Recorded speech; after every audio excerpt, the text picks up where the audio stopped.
وما الحياة الدنيا إلا متاع الغرور سابقوا إلى مغفرة من ربكم وجنة عرضها كعرض السماء والأرض أعدت للذين آمنوا بالله ورسله ذلك فضل الله يؤتيه من يشاء والله ذو الفضل العظيم صدق اللہ العظیم۔ دو آیتیں سورۃ الحدید کی میں نے پڑھی آپ کے سامنے۔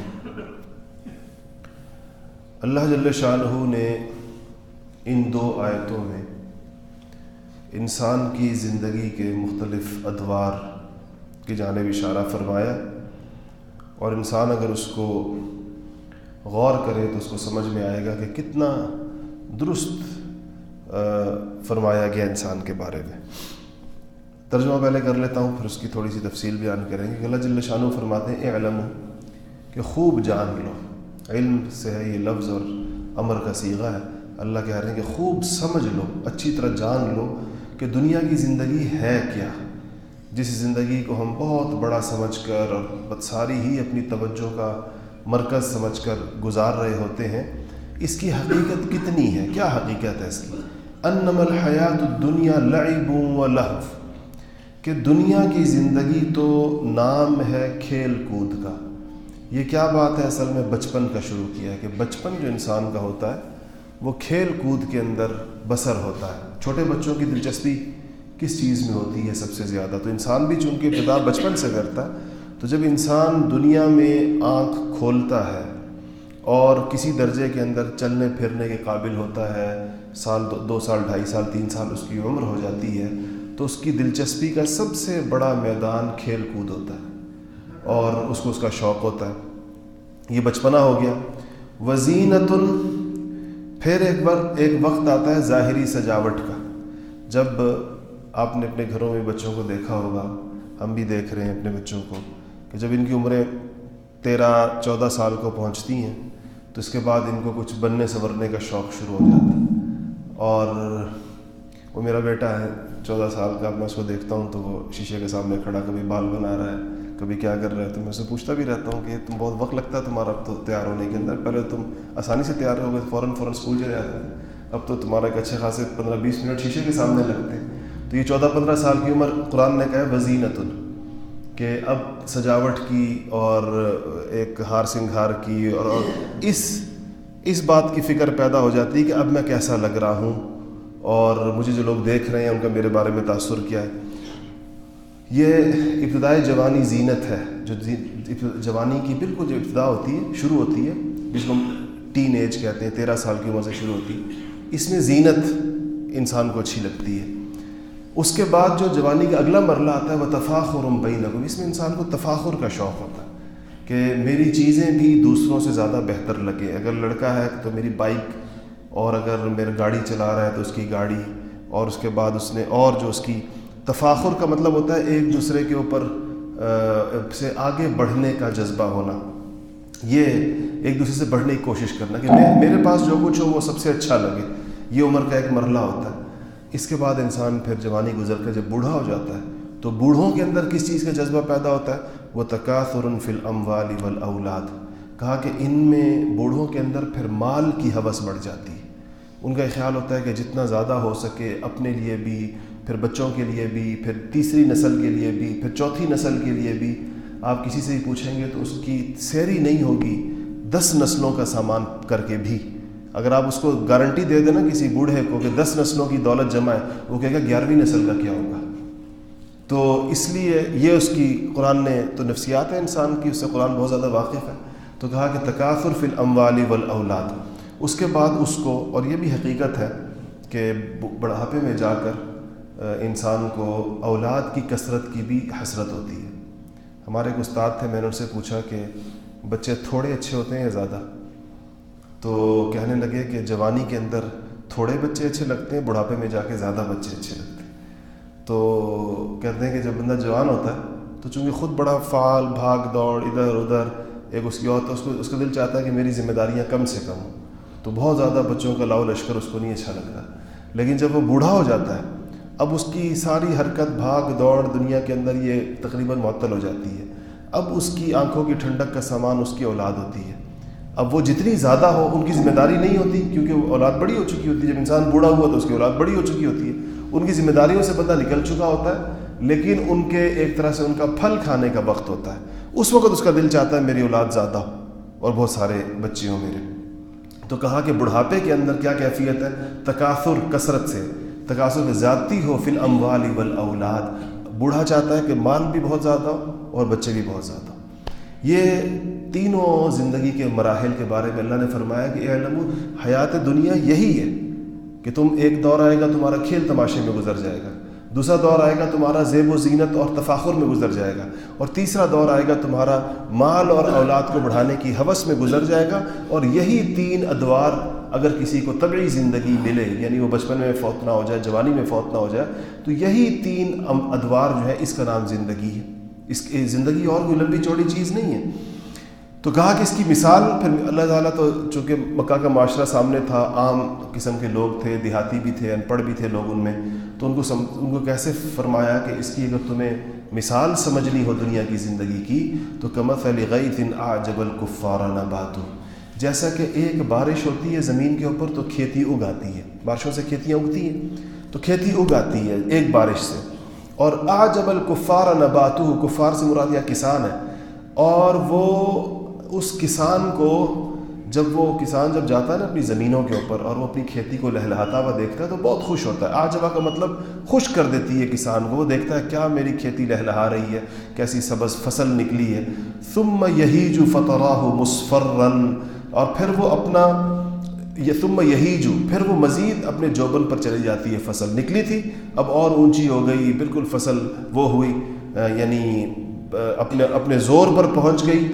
فتراہ مصفرا، اللہ تعالیٰ کہتے ہیں پھر تم دیکھتے ہو کہ وہی فصل جس کا سبزہ لہلہا رہا تھا چند دن پہلے، اب وہ زرد ہونا شروع ہو گیا. زرد ہو جاتی ہے، دھان کی فصل بھی زرد ہوتی ہے، گندم بھی زرد ہوتی ہے. ثم یکون فتراہ مصفرا، مصفر عربی کے اندر زرد کو کہتے ہیں، تو صفراء بھی زرد کو کہتے ہیں. پھر وہ تم اس کو دیکھتے ہو کہ زرد پڑ گئی ہے.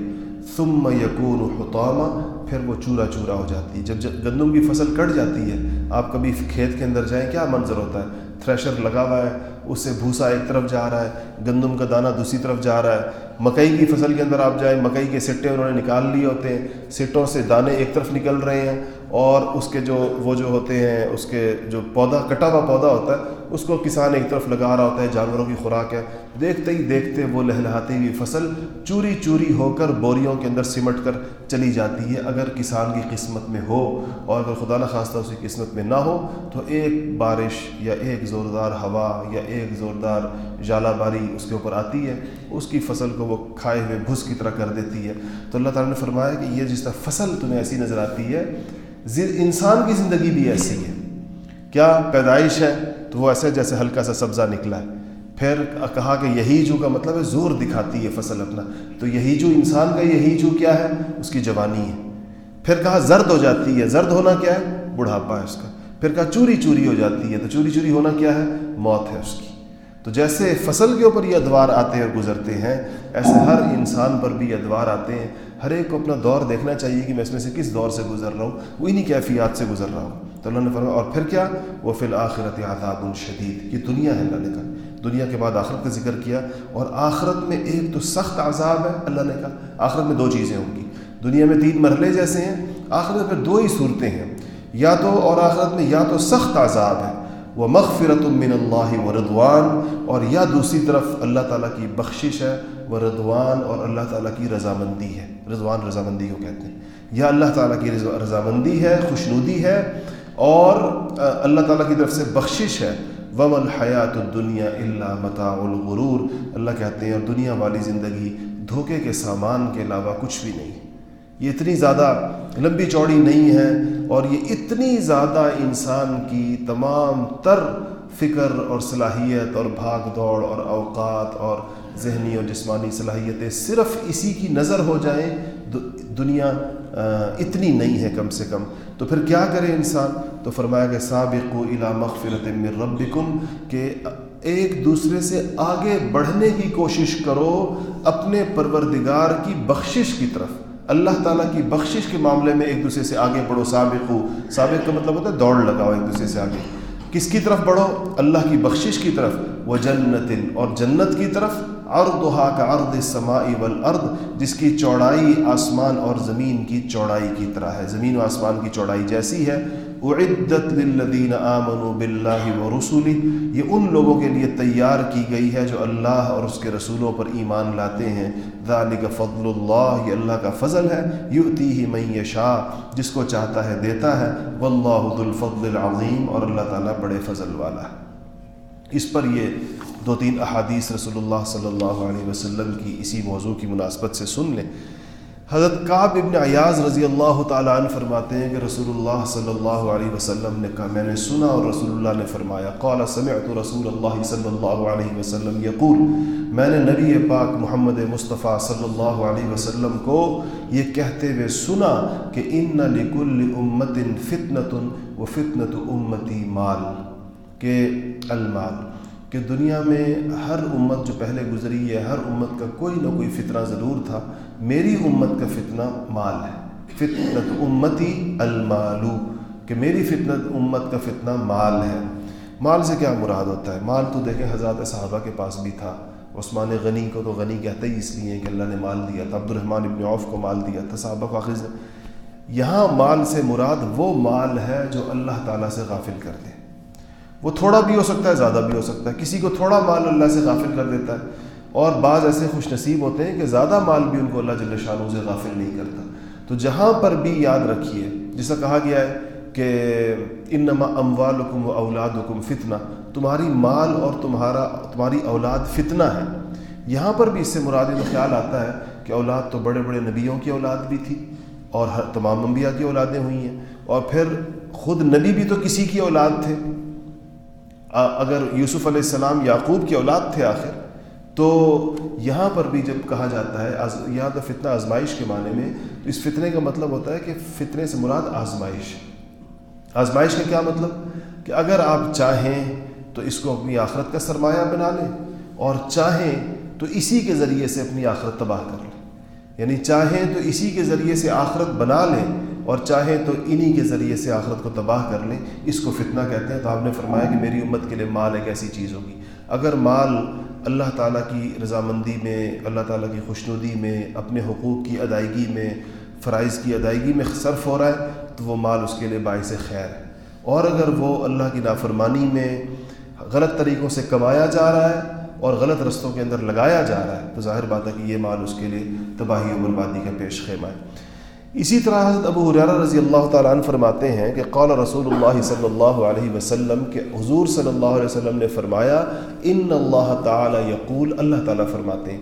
جس حدیث میں حضور صلی اللہ علیہ وسلم اللہ تعالیٰ کا کوئی فرمان نقل فرمائے، اس کو حدیث قدسی کہتے ہیں۔ تو یہ بھی حدیث قدسی ہے کہ ان اللہ تعالیٰ یقول، اللہ تعالیٰ فرماتے ہیں کہ ابن آدم، اے آدم کی اولاد، اے انسانوں، تفرغ لعبادتی، میری عبادت کے لیے فارغ ہو جاؤ۔ فارغ ہونے کا کیا مطلب ہوتا ہے آپ کو پتہ؟ ہم اردو کے مطلب لیتے ہیں ان چیزوں، فارغ ہونے کا مطلب ہم یہ سمجھتے ہیں کہ دنیا کے کام کاج چھوڑ دو، یہ مطلب نہیں ہوتا اس سے۔ فارغ ہونے کا مطلب ہوتا ہے اپنے دل کو فارغ کرو۔ یہ مطلب نہیں کہ اپنی نوکریاں چھوڑ دو اور اپنے کاروبار چھوڑ دو، مطلب یہ ہے کہ اگر تم نے اپنا دل لگایا ہوا ہے کسی اور جگہ میں، تو وہاں سے اپنے دل کو ہٹا لو۔ اگر تمہارا دل تمہارے مال میں لگا ہوا ہے، اگر تمہارا دل تمہاری اولاد میں لگا، اچھا دل لگنے کا مطلب کیا ہے؟ دل لگنے کا مطلب یہ ہے کہ کسی چیز کے ساتھ ایک ایسا تعلق جو اللہ تعالیٰ کے احکامات سے بھی زیادہ ہو جائے، کہ وہ تعلق نہ ٹوٹے بے شک اللہ کا حکم ٹوٹ جائے، اس کو کہتے ہیں دل لگنا۔ ورنہ تو کہا گیا ہے اولاد سے محبت کرو اور اپنی والدین سے، یعنی اب آپ بتائیں ماں باپ سے دل لگانا مطلوب ہے یا نہیں؟ تو ماں باپ تو اللہ نہیں ہے۔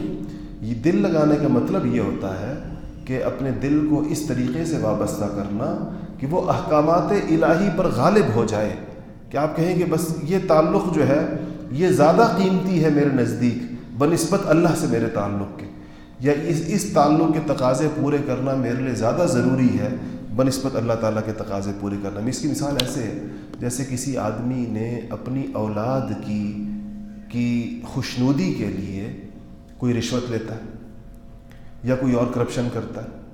اور کیوں کرتا ہے؟ تاکہ میں اپنی اولاد کی خواہشات پوری کر سکوں, تاکہ میں ان کی فرمائشیں پوری کر سکوں. اب یہ تعلق اللہ کے تعلق پر اللہ نے جس چیز سے منع کیا ہوا ہے, ایک اور تعلق اس پر حاوی ہو گیا, یہ اولاد اس کے لیے فتنہ بن گئی. تو اس سے اللہ نے فرمایا کہ تفرغ, فارغ کر دو اپنے دل کو, لعبادتی, میری عبادت کے لیے, میرے تعلق کے لیے, میرے احکامات کو ماننے کے لیے. املأ صدرک غنا, میں تمہارا دل غنا سے بھر دوں گا, میں تمہیں قناعت دے دوں گا, تمہیں اطمینان والی زندگی دے دوں گا, تمہارے پاس جو کچھ ہوگا تمہیں اس کے اوپر مطمئن کر دوں گا, تمہارے نصیب اور قسمت پر تم کو مطمئن کر دوں گا. دیکھیں, انسان سے اس کی قسمت تو کوئی کم نہیں کر سکتا اور اس کی قسمت اس پر بڑھا بھی نہیں سکتا. ملنا تو اس کو وہ ہے جو اس کی قسمت میں ہے. اصل بات یہ ہے کیا انسان اس پر مطمئن ہے یا نہیں ہے. ایک حدیث میں آتا ہے کہ انسان یہ دعا مانگا کرے کہ یا اللہ جو چیز میری قسمت میں نہیں ہے میرے دل سے اس کی خواہش نکال دے, کیونکہ اس کی خواہش کا فائدہ کوئی نہیں ہے. میں چاہتا رہوں, مانگتا رہوں اور اس کی کوشش کرتا رہوں, اگر وہ میری قسمت میں نہیں ہے تو مجھے کیسے ملے گی. ہمارے ایک استاد صاحب تھے, میں ان کے ساتھ, میں مدرسے میں پہلے سال میں پڑھتا تھا. ایک بہت دور دراز علاقہ تھا, پنجاب کا آخری ضلع ہے صادق آباد, میرا ننیال بھی ہے وہاں. تو ادھر ہمارے ایک استاد تھے مولانا نصر اللہ خان صاحب, مرحوم, فوت ہو گئے, بہت بڑے صرفی نحوی, جو صرف نحو مدرسے میں پڑھائی جاتی ہے پہلے سالوں کے اندر, عربی گرامر, اس کے بڑے ماہر تھے. تو ہم ان کے پاس پڑھنے کے لیے وہاں پر گئے تھے. تو ایک دفعہ میں استاد صاحب کے ساتھ, ان کی ایک پرانی سی جیپ تھی, میرے خیال ہے کوئی سن 55 ماڈل ہوگا یا کوئی 50 ہوگا, پتہ نہیں, کوئی وہ کم سے کم 50-60 سال پرانی چیز تھی. ایک عجیب, لڑکے اس کو مذاق میں چاند گاڑی کہتے تھے کہ اس کے اندر وہ چاند پر گئے تھے, وہ جو لوگ گئے تھے. تو ایک پرانی سی ایک چیز تھی. طلبہ ہوتے ہیں تھوڑے شریر سے ہوتے ہیں تو نام بھی رکھتے ہیں اس پر. تو ہم ان کی اس جیپ کے اندر بیٹھے ہوئے کسی جلسے سے واپس آ رہے تھے. تو رستے کے اندر ایک, مجھے ابھی تک یاد ہے, ایک عام سی گاڑی تھی, کوئی سوزوکی مہران تھی یا آلٹو تھی, ایسی کوئی چیز تھی. تو وہ ہمارے سامنے سے گزری. تو استاد صاحب نے مجھ سے کہا کہ مجھے عدنان خان کہتے تھے طالب علمی کے زمانے. تو مجھے کہتے ہیں کہ عدنان خان, ایسی گاڑی ہمیں بھی لے لینی چاہیے, اللہ سے دعا کرتے اللہ ہمیں ایک ایسی گاڑی ہمیں بھی دے دے. تو میں کہا جی اچھی بات ہے. پھر ایک دم مجھے کہنے لگے, کہتے ہیں کہ ایک دعا پڑھی انہوں نے کہ یا اللہ, جو مسنون دعا ہے کہ یا اللہ جو چیز میری قسمت میں نہیں ہے میرے دل سے اس کی خواہش نکال. تو اگر یہ میری قسمت میں نہیں ہے تو دل میں تو طلب تو پیدا ہوئی تھی, لیکن فوراً کو تنبہ ہوا کہ ہو سکتا ہے کہ میری قسمت میں نہ ہو, میں خامخواہ اس کی طلب کر رہا ہوں. تو فوراً دعا پڑی کہ یا اللہ اگر میری قسمت کے اندر نہیں ہے تو اس کو میرے دل سے اس کی خواہش کو نکال دے. تو اللہ تعالیٰ فرماتے ہیں املأ صدرک غنا, کہ اگر تم اپنے دل کو فارغ کر لو گے میری عبادت کے لیے, میں تمہارے دل کو غنا سے بھر دوں گا. غنا ایک سیری کو کہتے ہیں, ایک خاص قسم کی آسودگی کو کہتے ہیں, ایک خاص قسم کے اطمینان کو کہتے ہیں, ایک خاص قسم کی قناعت کو کہتے ہیں. یہ اللہ جل شانہ عطا فرمائیں گے. وَأَسُدَّ فَقْرَكَ, اور میں تمہارا فقر دور کر دوں گا. فقر کا مطلب ہوتا ہے جہاں انسان کی ضروریات پوری نہ ہو, بنیادی ضروریات, وہ فقر تمہارا میں دور کروں گا. وَإِلَّا تَفْعَلْ, اللہ نے کہا اور اگر تم نے اپنے دل کو فارغ نہیں کیا میری عبادت کے لیے تو ملأت یدک شغلا, میں تمہیں دنیا کے مشاغل میں پھنسا دوں گا. سارا دن تم پیپٹ مارو گے, کولہو کے بیل کی طرح چلو گے, ادھر سے ادھر بھاگو گے, ایک کام سے دوسرے کام سے پہلے. ملأت یدک کا مطلب ہے تمہارے ہاتھ بھر دوں گا, تمہارے ہاتھ فارغ ہی نہیں ہوں گے کسی وقت میں بھی. شغلا, دنیا کے شغل میں, دنیا کے پیچھے تمہیں لگا دوں گا. ولم اسد فقرک, اور تمہاری ضروریات بھی پوری نہیں ہوں گی.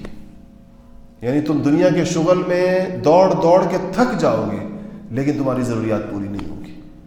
تو یہ اگر تم اپنے دل کو میرے لیے فارغ نہیں کرو گے. سیدنا ابو ہریرہ رضی اللہ تعالیٰ عنہ کی روایت ہے. تیسری روایت, ابو موسیٰ رضی اللہ تعالیٰ عنہ فرماتے ہیں کہ رسول اللہ صلی اللہ علیہ وسلم نے فرمایا, من احب دنیاہ اضر بآخرتہ, کہ جو آدمی اپنی دنیا سے محبت کرے گا, دنیا کی محبت, حب دنیا جس کے اندر ہوگی, اپنی دنیا سے محبت کا مطلب کیا ہے, دنیا کو ترجیح دے گا. اضر بآخرتہ, وہ اپنی آخرت کو نقصان پہنچائے گا. ومن احب آخرتہ, اور جس کو اپنی آخرت سے محبت ہوگی, اضر بدنیاہ, بظاہر وہ اپنی دنیا کو کوئی نقصان پہنچا رہا ہوگا. یوں ہوگا, دنیا میں قربانی بھی آتی ہے, آزمائش بھی آتی ہے, دنیا کے بعض مواقع اس سے نکل سکتے ہیں اس کے ہاتھ سے, تو وہ ایسے لگے گا کہ جیسے اس نے اپنی دنیا کو کچھ نقصان پہنچایا. اللہ تعالیٰ فرماتے ہیں کہ فآثروا ما يبقى على ما يفنى. تو تمہیں یہ نصیحت ہے, رسول اللہ صلی اللہ علیہ وسلم نے فرمایا کہ نصیحت یہ ہے کہ فآثروا, کہ ترجیح دو, ما يبقى جو ہمیشہ رہنے والی ہے, على ما يفنى اس کو اس پر جو فنا ہو جانے والی ہے. کیا مطلب؟ آخرت کو دنیا پر ترجیح دو. اگر آخرت اور دنیا ٹکرا جائیں باہم آپس کے اندر, تو آخرت کو ترجیح دو, اور وجہ ترجیح تمہاری یہ ہو کہ آخرت باقی رہنے والی ہے اور دنیا فنا ہو جانے والی ہے. رسول اللہ صلی اللہ علیہ وسلم نے اپنی تعلیمات کے اندر حب دنیا سے بہت زیادہ منع فرمایا, اور دنیا کی تعریف یہی کی گئی ہے. دیکھیں, دنیا ہم لوگوں کو اس معاملے میں غلط فہمی ہوتی ہے.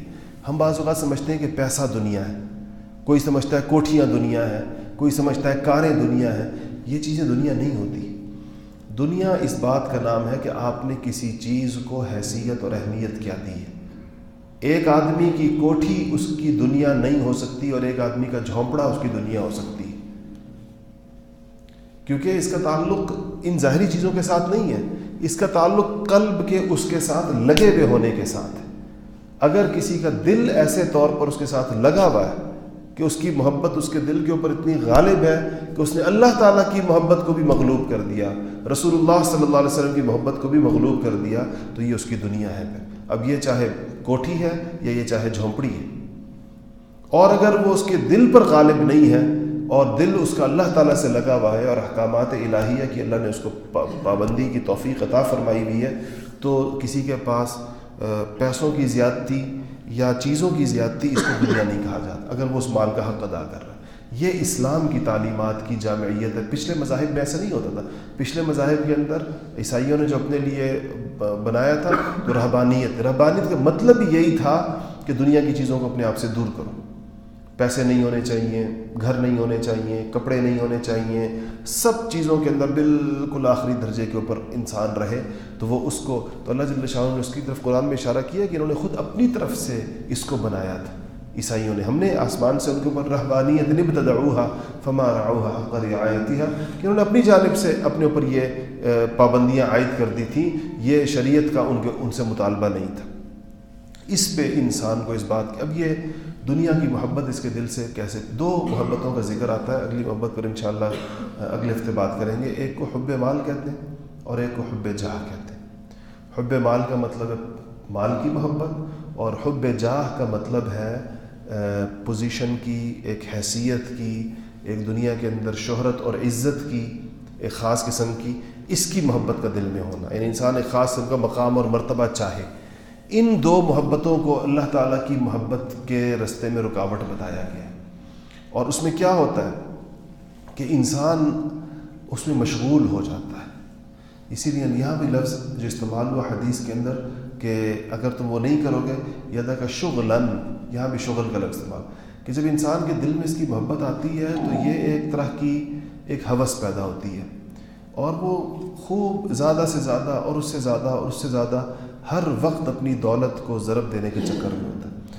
یہ جو دنیا کے مالدار ترین لوگ ہیں, جب دنیا کی بین الاقوامی طور پر ایک وہ ہوتی ہے, یہ دنیا کا سب سے مالدار آدمی ہے, یا اس کے بعد دوسرے نمبر کا ہے, تیسرے نمبر کا ہے, ان سے اگر آپ کبھی پوچھیں کہ اتنی دولت کے بعد کیا وہ یہ سمجھتے ہیں کہ یہ کافی ہے؟ انسان کیوں نہیں سمجھتا یہ کافی ہے؟ حدیث شریف میں آتا ہے کہ رسول اللہ صلی اللہ علیہ وسلم نے فرمایا کہ انسان کا پیٹ اور اس کی ہوس تو قبر کی مٹی ہی بھرے گی, اگر اس کو ایک وادی کہتے ہیں دو پہاڑوں کے درمیان کی جگہ کو, اگر اس کو ایک وادی سونے کی بھر کر انسان کو دے دی جائے تو یہ دوسری وادی کی تمنا کرے گا, یہ کہے گا ایک اور ایک اور دے دی جائے تو کہے گا ایک اور. یعنی یہ اس کی فطرت یہ ہے کہ اس کے اندر کہیں پر جا کر روک نہیں آئے گی, الا ہے کہ جب تک یہ اپنے آپ کو خود کسی جگہ پر جا کر کھڑا نہ ہو جائے اور کہے گا یہ اللہ تعالیٰ میری ضرورت کے لیے اتنی چیزیں کافی ہیں. حضرات صحابہ کرام رضوان اللہ تعالیٰ علیہم اجمعین, انہوں نے تجارتیں بھی کی اور اللہ تعالیٰ نے اس کے ذریعے سے ان کو دنیا کے مال اموال بھی بہت زیادہ دیے, لیکن وہ مال ان کے دل کی توجہ یا اللہ جل شانہ کے احکامات کی ادائیگی کے راستے میں رکاوٹ نہیں تھا، بلکہ اس کی اور بھی اعلیٰ ترین طریقے کے ساتھ اس کی ادائیگی کا باعث تھا۔ سیدنا عثمان غنی رضی اللہ تعالیٰ عنہ کو اگر اللہ نے مال دیا تھا تو یہ مال ان جگہوں پر استعمال ہوا جہاں جہاں حضور صلی اللہ علیہ وسلم نے جنت کی بشارتیں دی تھیں۔ دیکھیں مدینہ منورہ گئے نا تو ایک پانی نہیں تھا، ایک کنواں تھا، کنواں یہودی کی ملکیت تھا، تو آپ نے فرمایا، اور یہودی جو ہے پانی بہت مہنگا بیچتا تھا، غریب مسلمان لے نہیں سکتے تھے، تو آپ نے فرمایا جو اس کنویں کو لے کر مسلمانوں کے لیے وقف کر دے گا میں اس کے لیے جنت کی ضمانت لیتا ہوں، حضور نے فرمایا۔ تو سیدنا عثمان غنی نے جا کر وہ کنواں خریدا۔ اب یہ مال کا مصرف یعنی ایک طرف حضور جنت کی ضمانت دے رہے ہیں اس کے اوپر، اور یہ مال اس کے اندر اس دن، یعنی ایسے موقعوں پر صحابہ کو مال کا پر کبھی رشک آتا تھا کہ کاش ہمارے پاس مال ہوتا تو یہ سعادت آج ہم حاصل کرتے، حضور صلی اللہ علیہ وسلم نے جو بات فرمائی۔ اسی طرح غزوہ تبوک کے موقع کے اوپر آپ نے اعلان فرمایا کہ جو اس لشکر کی ضروریات پوری کرے گا میں اس کے لیے جنت کی ضمانت لیتا ہوں۔ تو عثمان غنی نے سب سے زیادہ آگے بڑھ کر اس چیز کو، تو ان حضرات کے اموال کو اللہ جل شانہ نے ایک تو آئے حلال طریقوں سے تھے، پہلی بات یہ کمائے گئے حلال طریقوں سے تھے، اور دوسرا یہ کہ اس کے ساتھ دل نہیں لگا ہوا تھا، اور تیسرا یہ کہ وہ خرچ بھی انہی رستوں کے اوپر ہوئے، انہی کاموں کے اوپر ہوئے، اس لیے ایسے مال کو دنیا نہیں کہتے۔ بعض روایات کے اندر آتا ہے، حالانکہ حضرت شیخ الحدیث مولانا زکریا صاحب رحمۃ اللہ علیہ نے فضائل صدقات کے اندر اس کو ذکر کیا کہ سیدنا عبد الرحمن ابن عوف رضی اللہ تعالیٰ عنہ سب سے مالدار صحابی تھے، عثمان غنی سے بھی زیادہ مالدار تھے، اور عشرہ مبشرہ میں بھی ہیں، ان 10 لوگوں میں جن کو دنیا میں جنت کی بشارت ہے، اور یہ صحابہ کی سب سے اونچی کیٹیگری ہے یہ جو 10 لوگ ہیں جن کو دنیا میں جنت کی بشارت دی ہے۔ تو ایک روایت کے اندر آتا ہے کہ حضور صلی اللہ علیہ وسلم نے دعا فرمایا کہ آخرت کے اندر میں نے حساب کتاب کو دیکھا، لوگوں کا حساب ہو رہا تھا، اور اس کی ہولناکیاں بیان فرمائیں، اور مطلب تھا کہ میں جنت کی طرف چلا گیا تو ایک ایک کر کے لوگ اپنا حساب دے کر آ کر مجھ سے مل رہے تھے، میرے پاس آ رہے تھے جہاں میں تھا جنت کے اندر۔ تو حضرت عبدالرحمن کی طرف دیکھ کر کے کہا کہ عبدالرحمن تم بہت دیر سے آئے۔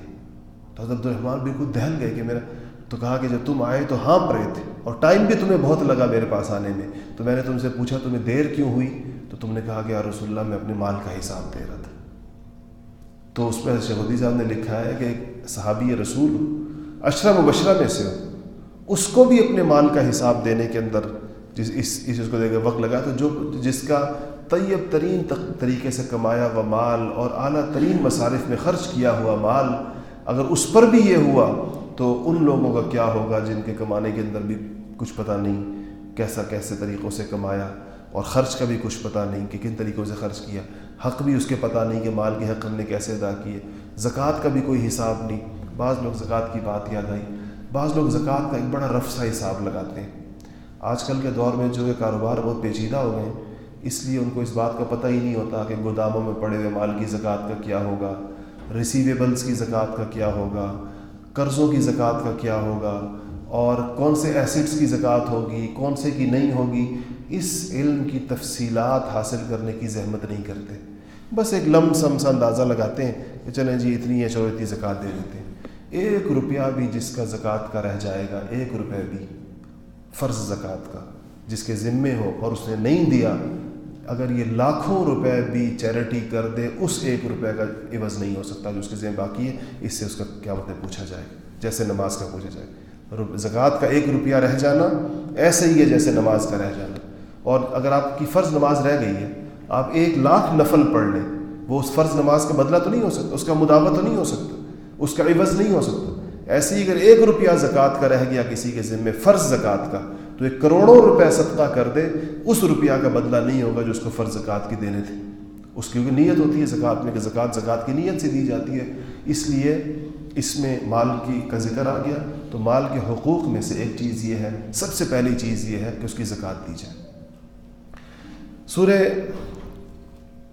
توبہ کے اندر جو آیات ہے کہ ان الذین یکنزون الذهب والفضة ولا ينفقونها فی سبیل اللہ فبشرهم بعذاب علیم، کہ قرآن کی آیت ہے کہ جو لوگ سونا اور چاندی، یاد رکھیں کہ اس زمانے کے اندر پیپر کرنسی نہیں ہوتی تھی، اس زمانے میں کرنسی یہ سونے اور چاندی کو کہتے تھے، جو سونے کے سکے ہوتے تھے وہ دینار کہلاتے تھے، جو چاندی کے سکے ہوتے تھے وہ درہم کہلاتے تھے، اور کاغذ کی کرنسی کا رواج تھا ہی نہیں۔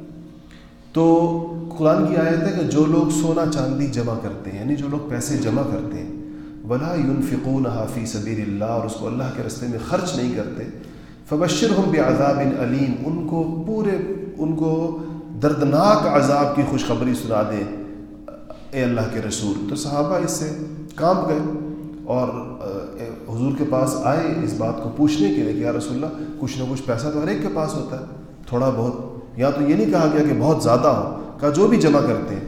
تو ان کو یہی جواب ملا دربار رسالت سے کہ اس جمع کرنے سے مراد وہ مال جمع کرنا ہے جس کی زکوٰۃ ادا نہیں ہوگی، جس کی زکوٰۃ ادا ہو گئی ہے وہ اس حساب میں نہیں آئے۔